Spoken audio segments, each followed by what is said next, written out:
Today, the Collision with Purpose Project Spotlight is on Miss Stacey Nembhard. Ms. Nembhard is an educator, an occupational therapist, and the author of 3 titles: The Jamaican Linguist, I Remember When, The Jamaican Linguist, I Remember When, Children Friendly, and Notes from a Tamed Queen, The Jamaican Experience. Folks, let us welcome Ms. Nembhard to the Collision with Purpose Project on the Spotlight. Hi, everybody. Thanks for having me. Ms. Nembhard, it is my pleasure to welcome you to the Collision with Purpose Project on the Spotlight. I am looking forward to having an engaging, insightful, and interactive conversation with you about a topic which I believe is one of the most consequential concepts in forming how we function as individuals and ultimately what we perceive as our legacy. Yes. So, Ms. Stacey, today you will explore yourself in pursuit of your purpose. I will be asking you a series of questions relating to purpose. You ready to do it? Oh, yes, definitely. Ever ready. Ever ready. Is that what you said? Yes. And that is exactly who you are, right? Oh, so, yes. Before we get into our discussion about purpose, take me back to your early days. What was it like growing up? I had a very exciting childhood growing up. You know, it's so important to me having both parents household. You know, you have a mom and a dad. I was fortunate enough to be lucky enough to be brought up in that kind of environment with both father and mother, and both of them contributed what they could from their own experiences and personalities to create me and to give me this blossomed up, bubbly, fun, exciting personality that I have today. So it's starting from I can remember as early as 5 years old, you know, I knew that I was born for greatness. You know, I'm great, right? I'm just exceptional. Nobody cannot tell me I'm not exceptional and great.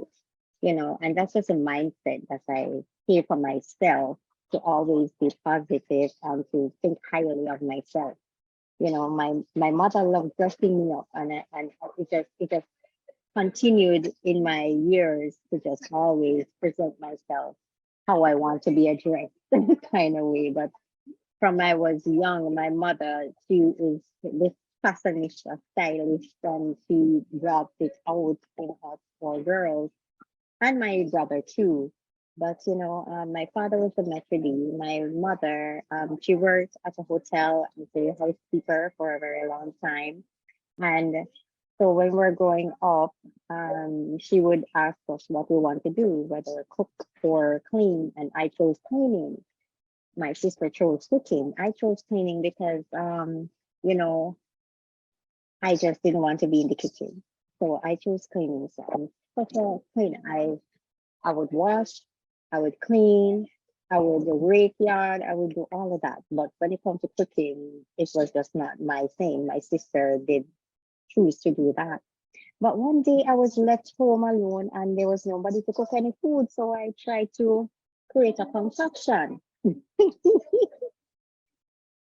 So I tried to cook soup, fish soup. So I put everything in there, sugar, the banana, I don't cut it up, I just pour it in the pot, everything. The soup green, but it tastes nice. When they came now and they rushed me to the hospital because they thought I poisoned myself, right?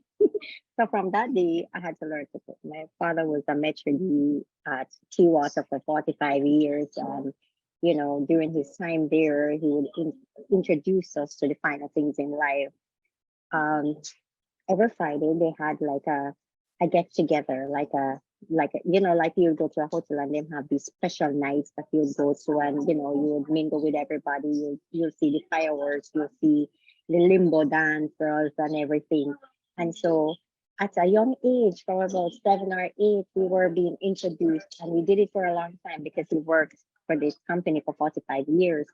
So we would be introduced to different professional people that are there dining. And that's where I fell in love with rib. I love rib until this day. It was there that I had my first enjoyment of it. So I would see the different exquisite dishes and you'd sit and you learn to use the knife and fork and all those things. So I was lucky to be exposed to all those things. So from a young age, I know how to present myself proper, how to speak proper English. And it has taken me a long way. I have gotten jobs overseas and all of that just because I spoke proper English, So it's a blessing to be raised by both parents and they contribute equally to their background. So cleaning was your thing, and then one day, out of a need, Yes, alone, yes, you yes, learn how to yes, cook and do some cooking, yes, and here we are. yes, Here you are yes. today. So where is this home? Where? Okay, my home is located in Bay Road, Little London, which is in Westmoreland. It's like in the middle between South Lamar and Negril. Right. And I wanted you to clarify that for our listeners, because it's a place I'm very familiar with, of course. Yes. So thank you for sharing your early days, and very interesting. I'm sure that made a very big difference, played a significant, part in who you are today, and Yeah. ultimately what you see as your purpose.